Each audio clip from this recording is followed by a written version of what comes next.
जाता है, रीसेट कर दिया जाता है। जब उस मशीन में इमीडिएट एक बटन दबा के डाटा सारा का सारा रीसेट हो सकता है, तो बटनों का ही तो हेर फेर है, बटनों का ही सारा हेर फेर है कि पेट्रोल पंप पे आप जाते हो, बटनों का हेर फेर करके आप 10 लीटर पेट्रोल डलवाते हो, आपको 9 लीटर पेट्रोल मिल जाता है। आज की डेट का पालतू मीडिया, फिर से कहता हूँ पालतू मीडिया, इस बात का फौरन के फौरन मजाक बनाना शुरू कर देगा। 1.15, 1.25, 1.35 का रेशो मिला, जहां छत्तीसगढ़ में इनका नामो निशान नहीं था। हर चैनल इस बात को दिखा रहा था कि छत्तीसगढ़ में तो कांग्रेस की वापसी है, लेकिन लास्ट एंड फाइनल छत्तीसगढ़ में सारे के सारे नतीजे बदल गए। और बदले क्यों? 20 तारीख को इलेक्शन कमीशन का बयान आता है, मोदी जी ने कहा कि मेरे पे वोट दीजिए और राम मेरे पे वोट नहीं, आप सुनिए मेरी बात पूरी। 20 तारीख को इलेक्शन कमीशन का बयान आया था कि छत्तीसगढ़ में 66.34 की वोटिंग हुई है। अगले दिन एक दिन बाद ही उसका इमीडिएट बदल गया, नहीं 66 नहीं 74% की वोटिंग हुई है, 74.3525 की वोटिंग हुई है। इमीडिएट 7 दिन बाद फिर दोबारा बदल गया उनका बयान इलेक्शन कमीशन का। 28 तारीख को लास्ट उनका जो आया बयान वो ये था कि नहीं 74.65% की वोटिंग हुई है। 10 दिन के अंदर 10% की वोटिंग बढ़ गई। कैसे बढ़ गई भाई? तुम्हारे पास आंकड़े हैं? अगर ईवीएम गारंटी नहीं है, ये गारंटी नहीं है, 10 दिन के अंदर 10% वोट कैसे बढ़ गया आप ये बताइए? सिर्फ 10 दिन के अंदर 10% वोटिंग कैसे बढ़ गई? 66 से वो 74-76 कैसे हो गई? जब इलेक्शन कमीशन इतना सटीक है, उसकी मशीनें इतनी सटीक है कि आप बटन दबाते ही उससे जाहिर कर लेते हो, ले लेते हो, आप उससे डिटेल ले लेते हो, तो 10-10 दिन बाद 3-3 बार उसके इलेक्शन कमीशन के बयान क्यों बदले? उसका कोई जवाब क्यों नहीं देती इलेक्शन कमीशन? और इन 19 लाख ईवीएम मशीनें खत्म है, खो गई हैं, कहाँ है वो रास्ते में मशीनें? वो 19 लाख ईवीएम मशीनें हैं कहाँ? आज की डेट में भी लगातार इलेक्शन कमीशन से सवाल उठाया जाता है, कहाँ है वो 19 लाख ईवीएम मशीनें? उसका कोई जवाब ही नहीं आता। जब जी हाँ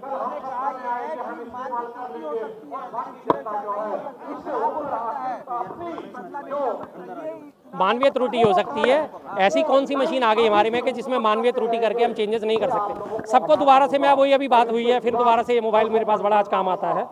20 साल पहले का मोबाइल है रिलायंस का, मात्र बटन दबा के हेरफेर हो जाता था, क्लोन बन जाते थे इसके। मैं भी यूज़ कर रहा हूँ, दूसरा भी यूज़ कर रहा है, तो इनके मशीनों के क्लोन क्यों नहीं बन सकते? बटनों का ही तो हेरफेर है।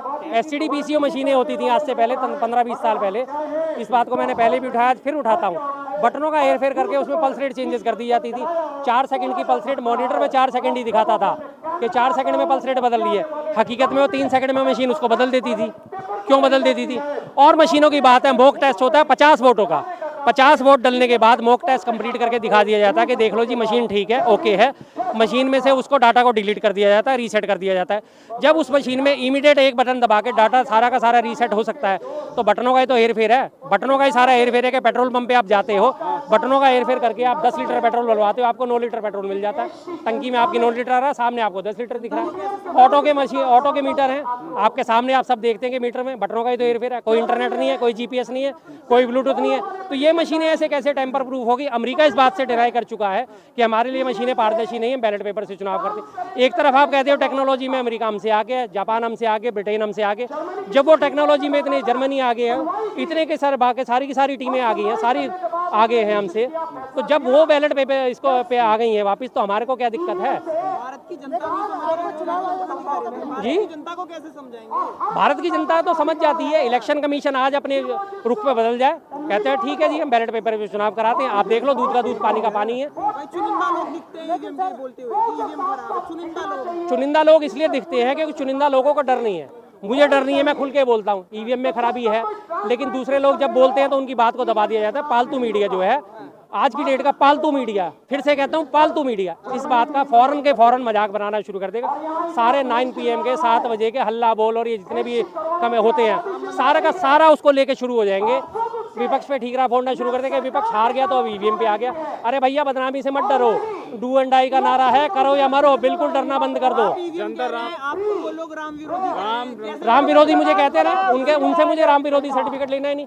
मेरे नाम मेरे घर में है, मैं एक मंदिर का ट्रस्ट का मेंबर भी हूँ, ट्रस्टी भी हूँ। मेरे मंदिर में रोज सुबह शाम इनकी अक्षत यात्रा और कलश यात्रा वो सब चल रही है, सारे मेरे उसमें घर में हो रहे हैं, लेकिन उसके बावजूद मेरा वोट बीजेपी को नहीं जाएगा। मेरे नाम मेरे दिल में है, मेरे दिमाग में है। राम की बात आप करें तो मेरे दिल दिमाग से राम नहीं निकाल सकते ये लोग। मोदी जी ने दिया राम, गलत चीज। सबसे पहले राजीव गांधी जी ने, राम लला को ताला खुलवा के बिठाया था। जानते हैं आप इस चीज़ को? पूरे देश में राम नाम चल रहा है 22 तारीख को। पहले भी चलता था, अब भी चलता रहेगा, अब खुल के चल रहा है, मीडिया दिखा रहा है। आपकी पूजा, आप सारे लोग पूजा करके आए होंगे, आए हैं सारे पूजा करके। अगर आप सब हिंदू हो तो सारे पूजा करके आते हो, मुसलमान अपनी सुबह अपनी जो पढ़ के आते हैं, कलमा पढ़ के आते हैं, जो भी करके, हर कोई घर से बोल करके निकलता है।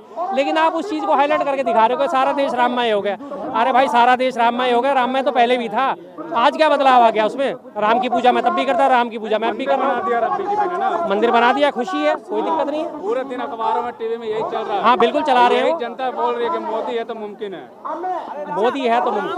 बनाने की धमकी दी, हाँ जा रहा था मुसलमान नहीं है, जांच लो, बनाओ। हिंदू निकले, बिल्कुल करेक्ट, यही बात है। जो आज से थोड़े दिन पहले आपको याद होगा सत्यपाल मलिक जी ने एक बात उठाई थी। सत्यपाल मलिक जी ने बोला था कि आने वाले चुनाव से पहले ये लगातार इस बात को कंडक्ट कर सकते हैं, हो सकता है राम मंदिर पे हमला करवा दें, हो सकता है किसी बड़े नेता की हत्या का षड्यंत्र रच दें। तो आज वो उनकी बात साबित हो गई ना कि दोनों के दोनों ने जुनैद नाम रख के और वो नाम रख के मुसलमान नाम रख के एक ने ही दूसरे को अपने पास ईमेल करवा ली, और जब उनकी पोल खुली तो वो हिंदू निकले और वो बीजेपी के कार्यकर्ता निकले। अब बुलडोजर नहीं चलेगा उनके ऊपर। बुलडोजर तो अभी वो 3 BHU के जो पदाधिकारी पकड़े गए हैं, जो वो भाजपा IT सेल के पदाधिकारी BHU रेप केस में, उनके घर पे भी नहीं चल रहा। सीधी सी बात, बिल्कुल हो रही है जी, बिल्कुल हो रही है। धर्म की राजनीति कर रही है बीजेपी ने। आज से पहले शुरुआत ही धर्म की राजनीति से करी थी। आज से पहले भी 1980 में बीजेपी की फॉर्मेशन हुई और 1990 में इन्होंने धर्म का सहारा लेना शुरू करा। सबसे पहले सोमनाथ से अयोध्या की जो रथ यात्रा इन्होंने निकाली, तो धर्म के नाम पे तो निकाली थी। साहब है हमारे पीछे खड़े हुए, भानु प्रताप सिंह जी बोल रहे हैं दीजिए उन्हें 50 EVM, वो करके दिखा दे। वो कह रहे हैं मैं पूरे देश में डेमो करके दिखाऊंगा। डर किस बात का है? दीजिए आप उन्हें, दिक्कत क्या है? आप लोग अरे बुलाया था, वही तो बात आ रही है। जब वो बुलाया था, जब वो जाते हैं तो उन्हें वो डिटेन करके लेके चले जाते हैं। कल ही गिरफ्तार करके लेके गए, कल ही गिरफ्तार करके लेके गए। बताइए, आपने इतना आंदोलन कर रहे थे, कुछ तो दिखाओ, क्या दिखा? अरे सर दिखाएंगे तो तभी जब आप EVM हाथ में दोगे। हम बोलते बोलते कब तक किस चीज़ को दिखा देंगे?